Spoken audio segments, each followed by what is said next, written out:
Olá, meus amigos, sejam bem-vindos ao canal Politizando. Se você não se inscreveu, confira aí, se inscreva, ativa as notificações e se gostar do vídeo, deixa o seu like.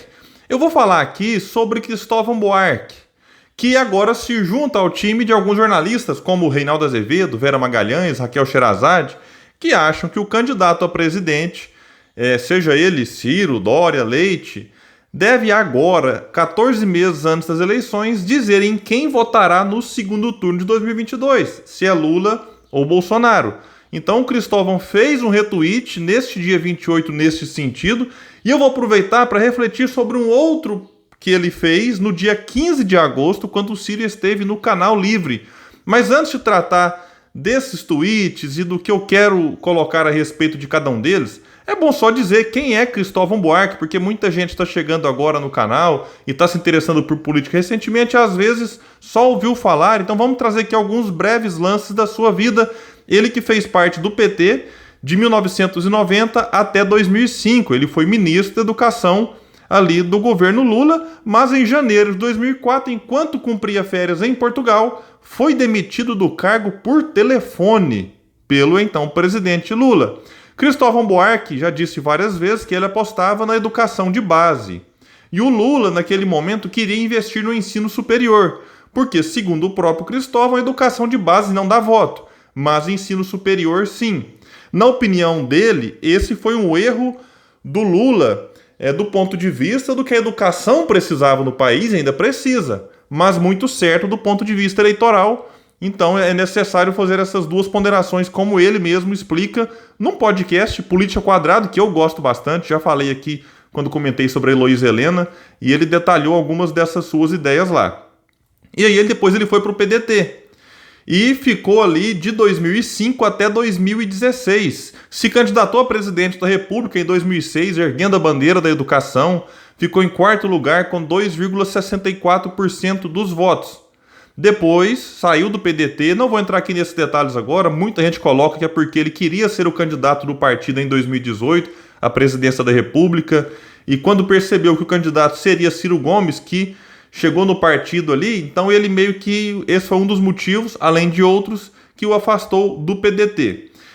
Ele depois foi para o PPS, que atualmente é o Cidadania do Roberto Freire, que virou um compartilhador de conteúdo do Eduardo Leite no seu Twitter. Em 2018, ele ficou em terceiro lugar, tentando a vaga ao Senado, e não se conseguiu, então, se reeleger. Muitos cobram do Cristóvão pelo voto a favor do impeachment da Dilma. Ele, de certa forma, passou por um cancelamento muito grande nas suas redes sociais, não só nelas, mas também fora delas. Mas, meus amigos, se o PT perdoou Renan Calheiros, Eunice Oliveira, Edson Lobão, por que não podemos perdoar também o Cristóvão? Ele teve outros votos polêmicos, que não quero nem detalhar muito aqui. Ele é alguém que merece o nosso respeito, tem ideias interessantes e acho que ainda pode contribuir muito com o debate político, em especial sobre educação, já que ele é um defensor da escola pública para todos. Mas esse meu respeito e consideração por ele não me impedem de achar que ele se equivoca em algumas de suas ideias e alguns de seus posicionamentos. Então vamos lá para o dia 15 de agosto, em que o diplomata e sociólogo Paulo Roberto de Almeida postou o seguinte no seu Twitter. Ciro Gomes na Band News, lembrando que o Ciro estava no Canal Livre. Critica todos os outros presidentes e candidatos, mas se comporta como um velho coronel. Eu sei, eu faço, deixa comigo. Dispara números como quem solta rojões em festa junina. Tudo sabe, tudo está errado. Só ele pode consertar, é o seu próprio inimigo. E aí o Cristóvão retweetou, repito, sem dizer nada, se concordava, se era para refletir, se discordava. Vamos então analisar alguns pontos. Dizer que o Ciro critica todos os presidentes é mentira. No mesmo Canal Livre, o Ciro elogiou o Itamar Franco, de quem ele, Ciro, foi ministro. Ciro criticar outros candidatos, de certa forma, é até normal. Mas não dá para dizer que ele só critica os outros candidatos, já que ele vive elogiando, por exemplo, Tasso Gereissati, que é um pré-candidato do PSDB. O Ciro diz, quando questionado sobre o Mandetta, que é alguém bem intencionado. O Ciro mesmo elogia alguns aspectos do governo Lula. Isso não o impede de criticar os erros, que foram muitos, do governo Lula, inclusive colocando como sua sucessora a Dilma, escolhendo Temer como vice, para ficar só nesse ponto. E assim, ele é candidato a presidente, não dá para ir para uma campanha, isso vale para o Ciro e para qualquer outro, ficar lá só elogiando seus concorrentes, a crítica faz parte. O que não pode deixar de existir é a proposta de ideias, o Ciro tem feito isso. Agora, há uma ideia de que o Ciro critica todo mundo, também é mentira. O Ciro elogia sempre, por exemplo, Camilo Santana, Marina Silva, Randolfo Rodrigues, Calil, Márcio França, Guilherme Boulos, Flávio Dino, Marcelo Freixo. Embora ele pode, pontualmente, ter uma discordância em relação a algum destes, faz parte. Inclusive, neste canal livre, o Ciro elogiou o Eduardo Suplicy e diz que caso ele seja presidente e coloque lá o renda mínima, vai batizar como renda Suplicy.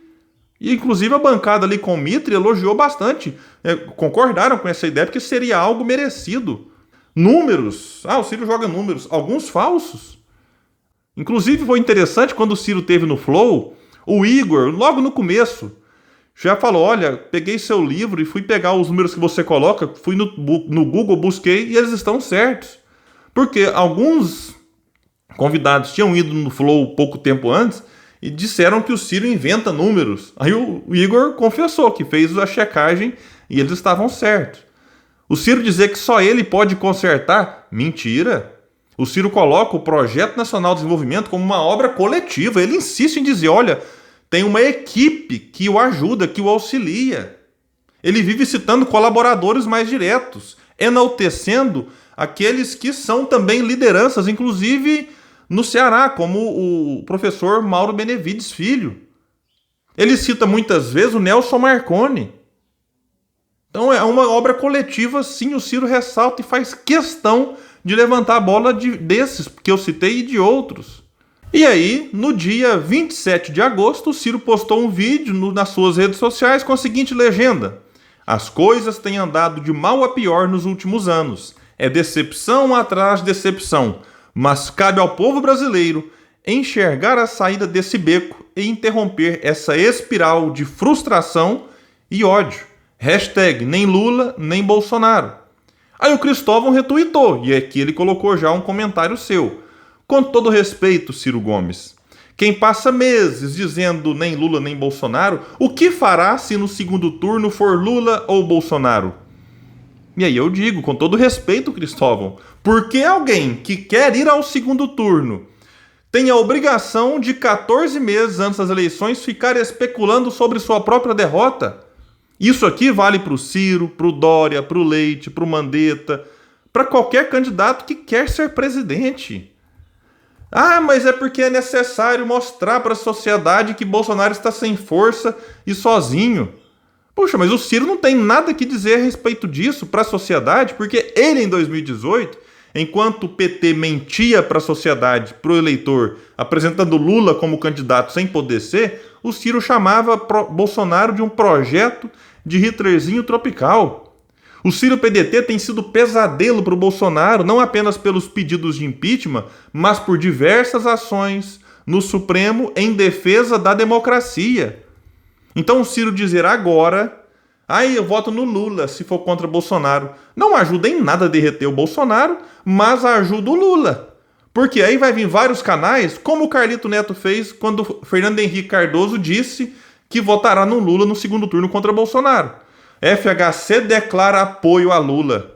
Então, esse tipo de declaração não prejudica o Bolsonaro e ajuda o Lula, de quem o Ciro é concorrente. Então, me parece um pouco óbvio. Eu gostaria que alguém me convencesse de qual é a importância e a necessidade de, a 14 meses das eleições, com tanta coisa para acontecer, com a economia em frangalhos, com a pandemia aí colocando agora a conta sim no Bolsonaro, com esse desastre que está o seu governo em várias áreas, ele perdendo apoio a cada pesquisa que sai. Qual que é a necessidade de declarar apoio ao Lula agora?